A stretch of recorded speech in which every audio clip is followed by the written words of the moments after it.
Oi gente, eu sou o Neto e esse é o canal 1000 Páginas. E se o que você soubesse sobre os heróis não fosse mais a mesma coisa?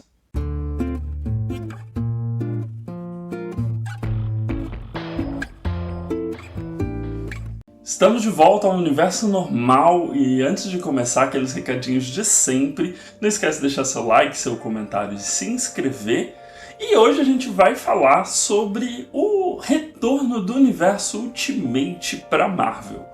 E basicamente a gente teve nos anos 2000 uma tentativa da Marvel de recuperar uma parte da audiência que tinha um certo ranço, uma certa dificuldade de entrar no universo core, né, no famoso universo 616 da Marvel, porque a gente já tinha ali mais de 30 anos de gibi, então eles notaram que as novas audiências tinham muita dificuldade em entrar nesse universo.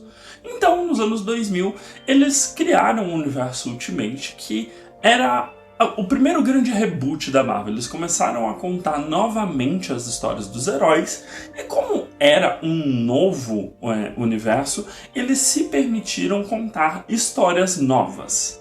Portanto, era uma modernização dos heróis. Então a gente teve Homem-Aranha diferente, X-Men diferente e principalmente a gente teve ali o surgimento de novos heróis, inclusive o Miles Morales, que hoje em dia faz bastante sucesso.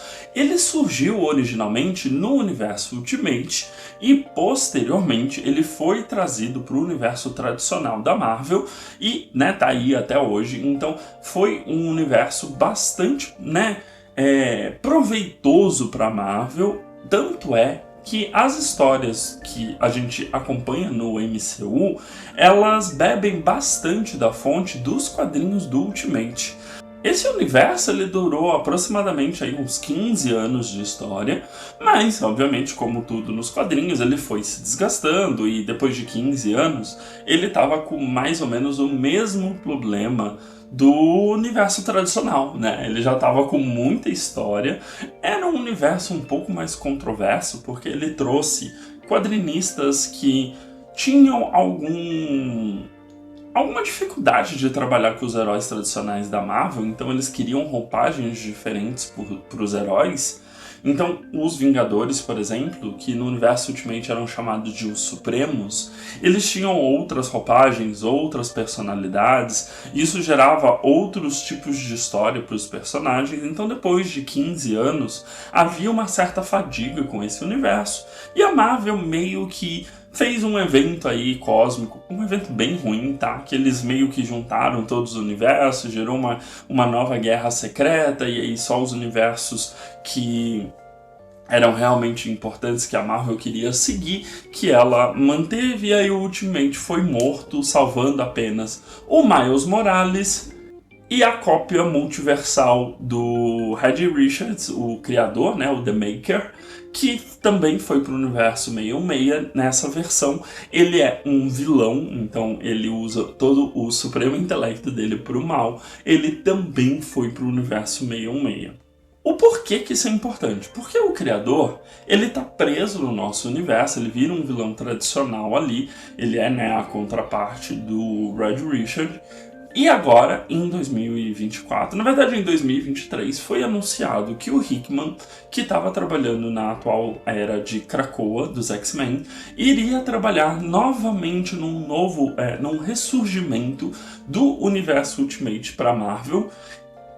E tudo iria começar em 2023. Então, ali a partir de julho de 2023, a gente teve uma minissérie em que o criador ele iria criar um universo do zero para ele, que teria características similares ao universo dos Ultimates. Esse universo em questão vai ser o 6160, então é o 616 acrescido do zero, e o criador basicamente vai manipular a história de criação de quase todos os heróis. Então ele vai impedir que o Peter Parker vire o herói, ele vai impedir que o Tony Stark vire o Homem de Ferro, então ele vai manter o pai dele vivo, ele vai impedir que o Quarteto Fantástico ganhe seus poderes, ele vai fazer várias alterações ali para que os heróis que ele conheceu no 616 virem efetivamente heróis e, né, manipular as coisas ali para que ele consiga gerar um universo mais parecido com da onde ele veio e que ele consiga ser ali um deus desse novo universo. Após tudo que foi definido desse quadrinho, dessa minissérie especial do criador, todas as peças já estavam em jogo e a Marvel anunciou que a partir de janeiro de 2024 ela teria 4 revistas do universo Ultimate que iam dar início a essa nova fase, então realmente ia ser um universo à parte. A gente não sabe o quanto tempo vai durar, se vai ser uma minissérie especial, se vai ser algo que também vai durar 15 anos. E ela já lançou 3 dessas revistas. Então ela já lançou o da Pantera Negra, dos X-Men, do Homem-Aranha, e aí eu explico como que ela fez isso. E vai ter ainda dos Vingadores, que ainda não saiu. Eu já li 3 dessas revistas. No Marvel Limited ela lançou o primeiro e o segundo volume de ambas, então eu vou comentar separadamente, fora de ordem de lançamento, né? Mas eu vou comentar da que eu achei, né, menos interessante, ou talvez a mais fraquinha, para que eu achei mais interessante. E eu vou começar com a do Pantera Negra. Ultimate Pantera Negra está saindo com o roteiro do Brian Hill, que trabalhou em Killmonger, e a arte do Stefano Caselli, que trabalhou em Vingadores. E a gente tem um mundo onde Wakanda está isolada do mundo, que é muito parecido com o que a gente tem no primeiro filme do Pantera Negra do MCU. Na verdade, é bastante similar a situação em que a gente tem um continente africano que está constantemente sofrendo ataques de uma organização paramilitar formada pela união de forças da entidade de Khonshu e de Ra, e essa unidade está meio que tentando dominar todo o continente africano e falta literalmente apenas Wakanda, onde ela não tem acesso. Já de início, a gente é apresentado para que o T'Challa não é um rei plenamente confiante da sua capacidade de governança. O pai dele ainda é vivo, ele ainda busca ali os conselhos do pai, mas ele vive uma certa instabilidade no reino, no sentido de que ele não tem confiança, ele precisa lidar com algumas disputas de poder. Ele é casado com a Okoye. A irmã dele, a Shuri, fala que eles precisam ter um papel mais influente nas disputas do continente, o que ele é terminantemente contra, porque ele fala que ele precisa proteger o Wakanda, e foi assim que o Wakanda se desenvolveu. E em Wakanda ainda existe um outro poder, que é um poder meio místico-religioso, de uma organização mística. Para quem conhece Duna, lembra bastante as Bene Gesserit, assim, é uma organização que lida um pouco com profecias e uma ordem meio mística de mulheres que aconselham o rei, que ele não leva muito a sério no primeiro momento, mas ele acaba ouvindo por conta do que acontece no decorrer do volume. Então ele vive nesse reinado que não é instável, mas não é de plena confiança ali do T'Challa. Só que ocorre um atentado dentro de Wakanda, né, que mata o pai dele, e ele é obrigado a sair para o mundo para caçar o Khonshu e Ra, né, e obviamente ali ele provavelmente vai enfrentar o Cavaleiro da Lua. E fora do reino, ele vai conhecer 2 pessoas que estão enfrentando já essa organização, que é o Killmonger, do universo Ultimate, e a Ororo. Nesses primeiros 2 volumes, não ficou ainda estabelecido se a Ororo e o Killmonger vão ter os papéis tradicionais dele no universo Ultimate, de que vão ser interesse amoroso e antagonista, ou se vai ser uma coisa mais parecida com uma parceria mesmo entre eles para derrotar um inimigo em comum, nem qual é a verdadeira relação da Ororo com o Killmonger, mas eles são realmente protetores do continente africano, e agora o Pantera tem esses 2 possíveis aliados na luta dele. Mas é um quadrinho interessante, ele é bem afrocentrado, né? O que é bastante interessante, muda bastante a tônica dos quadrinhos. Sendo muito justo, os quadrinhos do Pantera Negra do 66 já tem bastante essa tônica, mas a similaridade desse quadrinho com o que a gente vê no MCU me tirou um pouco da graça de ler essa história. Porque eu já tive, eu acho, um pouco desse contato. Eu já vi uma Wakanda completamente fechada, eu já vi disputas internas sobre abrir ou fechar, eu já vi a Shuri divergindo do T'Challa, então eu quero uma coisa diferente. Eu gostei muito do design, eu gostei de como os personagens são incrivelmente bonitos nesse quadrinho, mas eu espero que nos próximos volumes a gente tenha divergências ainda maiores. Eu espero que a gente tenha um desenvolvimento muito diferente do 616 para que a gente possa aproveitar. A graça de ser o universo Ultimate é que seja uma história completamente diferente daquela que a gente está esperando. Então vale a pena a gente, né, olhar com outros olhos essa dinâmica. Então não é ruim, mas também não é surpreendente. A graça do universo Ultimate é exatamente que ela seja surpreendente. Então, nesse quesito, a Ultimate do Pantera Negra deixou um pouco a desejar. A que eu tava esperando mais, e foi um pouco surpreendente, mas talvez eu tivesse com as expectativas muito mais altas do que eu deveria, foi Ultimate X-Men, que tá sendo o roteiro e a arte da Peach Momoko. E esse quadrinho, ele é muito estranho. Ele é literalmente um mangá disfarçado de quadrinho americano. A gente tem uma história em que a gente vai acompanhar a Hisako numa trama de colegial japonesa em que ela tá lidando com uma entidade espiritual e mística no melhor estilo de horror sobrenatural japonês, enquanto está lidando com os seus poderes, né? A descoberta dos seus poderes. Nesses primeiros 2 volumes ainda não foi falado a palavra mutante. Já é estabelecido que existem mutantes, até porque a Ásia como um todo é dominada pelo conglomerado formado pelos mutantes do lado asiático, né? O clã Yoshida e o clã do Samurai de Prata, né? Então a Viper, a Viper, o Yoshida, o Samurai de Prata, eles se uniram e dominam ali a Ásia, e aí meio que é entendido que eles são mutantes, mas a Hisako não tem essa consciência de que eles são mutantes, que ela é mutante. Ela conhece uma outra garota, que é a Mei, e aparentemente essa garota também tem poderes, mas é uma trama que, se você falasse assim, dá pra publicar na Shonen Jump, porque é ela lidando com uma criatura espiritual que manda para ela mensagens culpando ela por um colega que tirou a própria vida. E essa entidade amorfa meio que fica atormentando ela, e ela meio que precisa lidar com isso e com sentimentos de culpa. E no meio disso tudo ela descobre que ela tem aquela habilidade de fazer uma armadura extracorpórea. Então é estranho, eu não sei como isso vai virar X-Men. Eu não sei se ela vai em algum momento para algum tipo de colégio por conta do clã Yoshida, se eles vão ter algum tipo de recrutamento, né, do tipo, eles recrutam esses mutantes para levar eles para algum colégio especial, ou se vai ser uma trama mais centrada na vidinha colegial da Hisako, mas é muito surpreendente. Me lembrou um pouco a vibe de X-Men Evolution, em que a gente tem os mutantes, em que eles têm embates mutantes, né, tipo de habilidades, mas que eles são basicamente adolescentes que eles têm que ir para o colégio, tem aula, tem prova, tem outras coisas assim. Então foi bem interessante a leitura.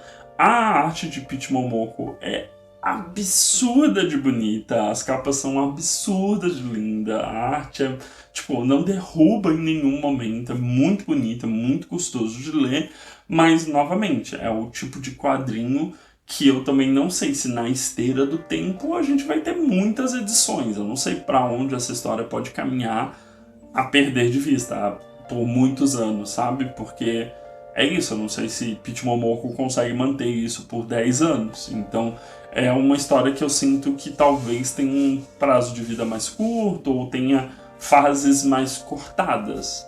Então tem um traço fresco pra história, assim, você se sente lendo um mangá, e tem um tom muito peculiar pra história. Acho que vale a pena você entrar com a cabeça bem aberta de que não vai ser o X-Men tradicional que a gente está esperando. O que é bom, considerando que é exatamente o que eu espero ver no universo Ultimate. Um reboot completamente novo no que a gente espera de história de super-herói da Marvel. E para finalizar, a joia da coroa, que é Ultimate Homem-Aranha. Então, está sendo escrita pelo Jonathan Hickman, que trabalhou aí nos X-Men recentemente, na Era de Krakoa, e a arte é do Marco Checchetto, que trabalhou na Demolidor. De todos, essa é a melhor história. Claramente, o Hickman sabe exatamente a história que ele quer contar aqui. Ele está contando a história de um Peter Parker que vai ganhar os seus poderes mais velho. E assim, não é mais velho do tipo, ele não é mais adolescente. É mais velho do tipo, ele tá beirando os 40, ele já é casado, ele já tem filhos, ele é um homem adulto e ele sente que existe algo na vida dele que tá faltando, e aí ele ganha esses poderes. Eu não vou entrar aqui exatamente no detalhe, porque essa não é a parte mais importante. Mas o Hickman, ele sabe a história que ele quer contar. Ele sabe o que ele tá querendo trazer para essa história. E o que ele quer contar é exatamente o processo decisório do Peter, se ele quer o peso de ser o Homem-Aranha neste momento na vida dele. Porque ao apresentar o Peter mais velho, ele está propondo novos desafios para o personagem. Novos desafios conjugais, novos desafios com os filhos. Não sei se alguma tragédia vai acontecer, porque a gente já pega o Peter no momento da vida em que houve uma tragédia. Não fica muito claro exatamente o que aconteceu, mas alguns personagens já faleceram. A Tia May já morreu, o Norman Osborn já morreu, o Tio Ben tá vivo, ele trabalha no Clarim Diário junto com o JJ Jameson, eles são amigos de longa data, inclusive é a melhor parte do quadrinho, são os momentos de interação entre o Ben e o Jameson. Então é um universo muito novo, com novas questões a serem abordadas, e um Peter que, enquanto Peter, é mais interessante do que o Peter enquanto Homem-Aranha. Os momentos dele preocupado com o Tio Ben e querendo conversar com o Tio Ben são mais interessantes do que os momentos em que ele estava vestido como Homem-Aranha nesses 2 volumes.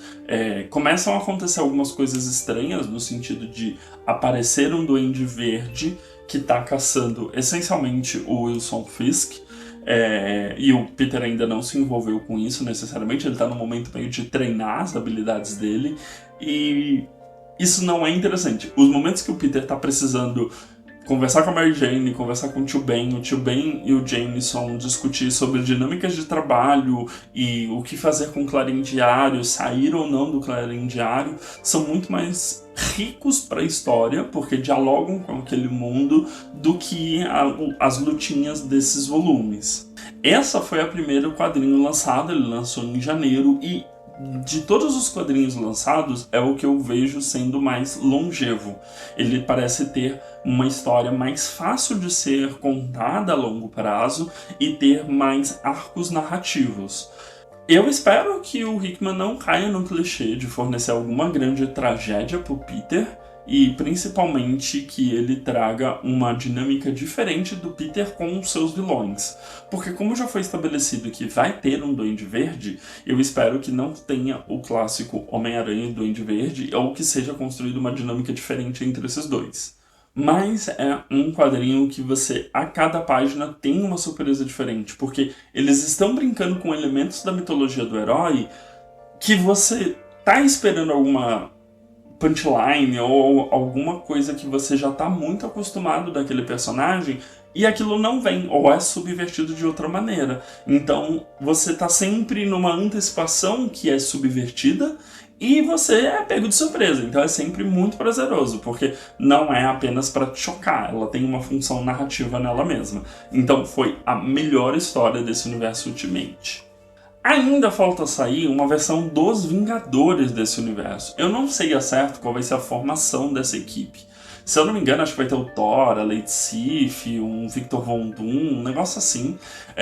Então eu tô curioso para saber como vai ser. Talvez eu atualize esse vídeo se for alguma coisa muito boa ou muito ruim, se for só mediano, vida que segue. Mas eu devo seguir lendo Ultimate até me cansar ou alguma coisa assim. Mas acho que uma coisa que precisa ser dita é: esse universo Ultimate não vai sacudir o mercado dos quadrinhos como sacudiu nos anos 2000. Não vai ter o mesmo efeito, não vai ser um ponto de virada para Marvel, não vai trazer... Eu acho que não vai trazer novos leitores como trouxe nos anos 2000, não vai ser a mesma coisa. Significa que vai ser ruim ou que vai ser dispensável? Não, vai ser diferente. Talvez funcione mais para quem já é leitor. Eu não tenho nenhum apego com o selo Ultimate dos anos 2000. Eu não li, não era muito a minha praia na época. Na época eu estava também descobrindo os mangás, então eu não fui muito pego pelo universo Ultimate, até porque eu já lia quadrinhos, então para mim o universo Ultimate soava como: eu não preciso disso, eu já li, 30 anos de quadrinho, eu não preciso disso.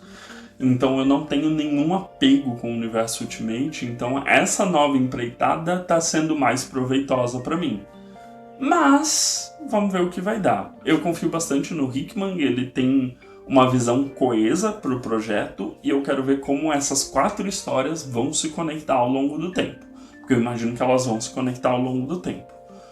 E eu espero que a Marvel não pegue o 616 e junte com o 6160, né? Não pegue o universo tradicional e queira juntar com o Ultimate novamente. Então, vamos acompanhar o que vai acontecer aí, se eles vão inventar alguma coisa.